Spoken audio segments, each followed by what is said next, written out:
Hi, I'm Vanessa from SpeakEnglishWithVanessa.com. Today you're gonna see a clip from the vocabulary lesson for the Fearless Fluency Club. In this clip, you're gonna learn a couple new vocabulary expressions to help you become an advanced, fluent, and confident English speaker. If you'd like to get this full lesson and lesson sets like this each month, you can click on the I at the top up here or in the description below. Thanks so much, and let's get started.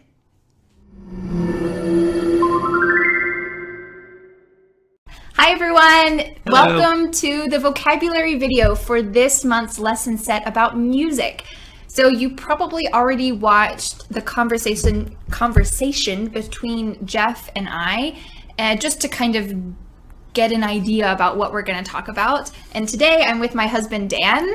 Hi. And we're going to talk about 19 vocabulary words that you heard in the conversation video. So we're going to give some explanations for the words. You'll get my perspective and also Dan's perspective, and hopefully some just another point of view from Dan. Right. Yes. Point of view number two. Point of view number two, yes. And then I'll show you the clip. So after each vocabulary word, you can see the clip from the conversation. So if you haven't seen the conversation, you might not know exactly what's going on in that clip. So that's why I recommend watching the conversation first, just for a couple minutes. So are you ready to get started? Ready. All right, let's start with word number one.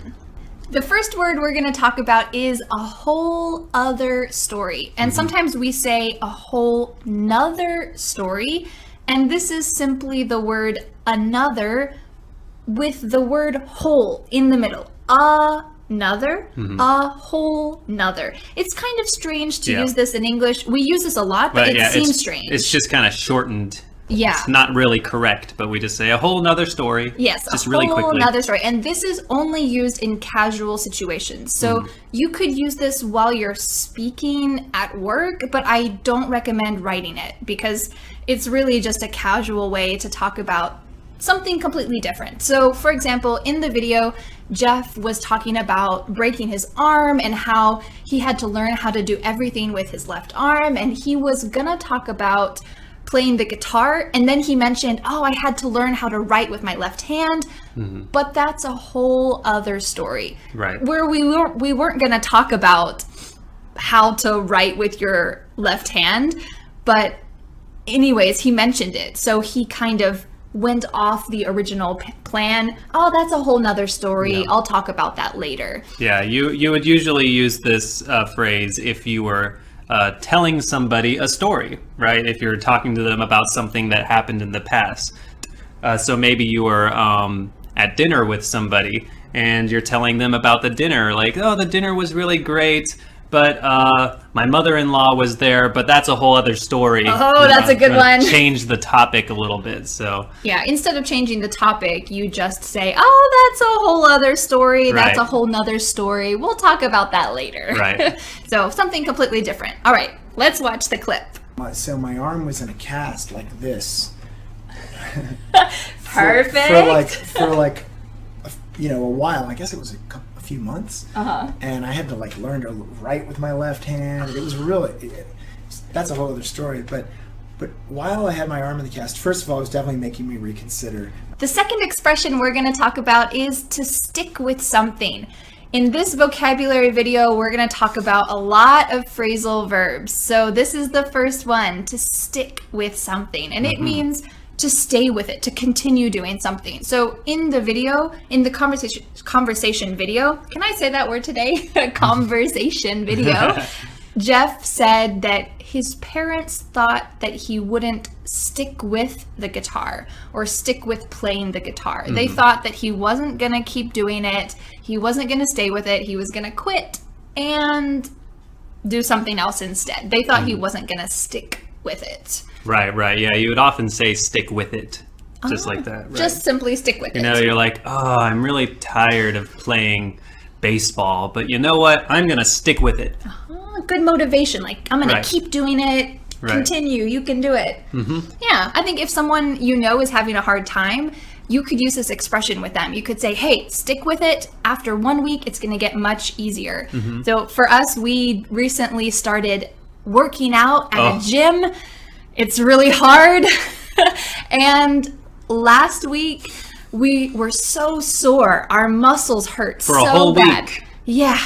And this is the perfect situation to use this expression because we need to stick with it. If we Yes. want to get stronger, we need to stick with it. So let's watch the clip. Started just taking a group guitar class at my school. My parents got me a terrible guitar because they didn't think I was going to stick with it, so they got me like this jalopy of a guitar. And we get out of the car and we get thronged by like the cool, mean guys, you know, like the guys who did drugs when they were 14, and all the hot girls were just surrounding us like, hi, can we be your friends? And I was What like, a change! I am definitely sticking with this guitar. Whoa! Yeah. Wow. Don't get a cheapo guitar because first of all, it won't sound as good, so you won't enjoy the experience as much. But secondly, you can end up with poor technique if you start out with a bad guitar. So my parents got me a bad guitar at first, but like I said earlier, they didn't think I was going to stick with it.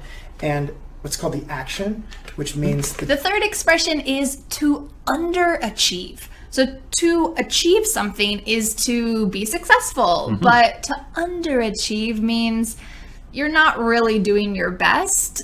You might actually be successful because you're just naturally good at something, but underachieve is usually a negative thing. So in the video, Jeff said he underachieved in school. He didn't really try his best. And I think a lot of people can understand that idea. When you're in school, especially some classes, it's just not fun. So maybe you underachieve. Yeah, it kind of means you don't try. Yeah. Like you have the potential, you are smart, but you underachieve, so you don't succeed, even though you could. Right. And we even have a noun for this. We would call you, not you, of course not. You would be an underachiever. So a person who has potential and maybe is smart, but doesn't finish tasks or doesn't succeed, you would say he's an underachiever or she's an underachiever. Yeah. But it's usually guys. So it's not really a positive thing to be an underachiever. And just to let you know, there is the opposite of this as well. So we've got an achiever. Achiever is someone who's successful. Underachiever, what do you think is the opposite? Overachiever. Overachiever is someone who does much more than is expected. So if your mom says, hey, do you mind helping clean the kitchen? If you are an overachiever, you clean the kitchen, you clean the living room, you clean the bedroom, you do more than is expected. So maybe in some situations, people are underachievers and are overachievers.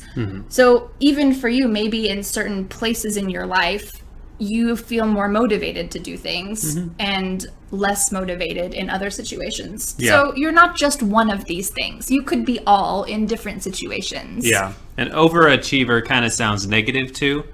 Like maybe you work too much or you work too hard. A workaholic. Or if you say you're an overachiever, you also think maybe that person brags about it, right? Like if you say she's an overachiever, you know, maybe she has her nose in the air. What's another? She's cocky. That's another expression to mean the same Yeah. thing. I think it generally has a negative connotation in school because if you're in a classroom and there's one person who's always raising their hand, think about Hermione in Harry Potter. Yes. In Harry Potter, Hermione is definitely an overachiever. She's always raising her hand and everyone hates her because she always knows the answer. So it's not really a bad thing. She's smart, she knows the answers, Right.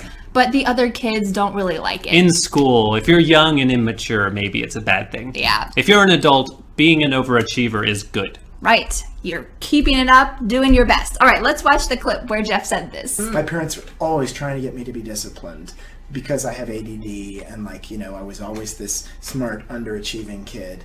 And they were always like, you know, trying to get me to, you know, set the timer. Thank you for watching this sample video lesson from the Fearless Fluency Club. I would love to help you continue to improve your English. Would you like to get full lesson sets every month and personalized feedback from me? Click the I at the top of the screen to join, or click the link in the description below. You can become a fearless, fluent English speaker. Let's start now.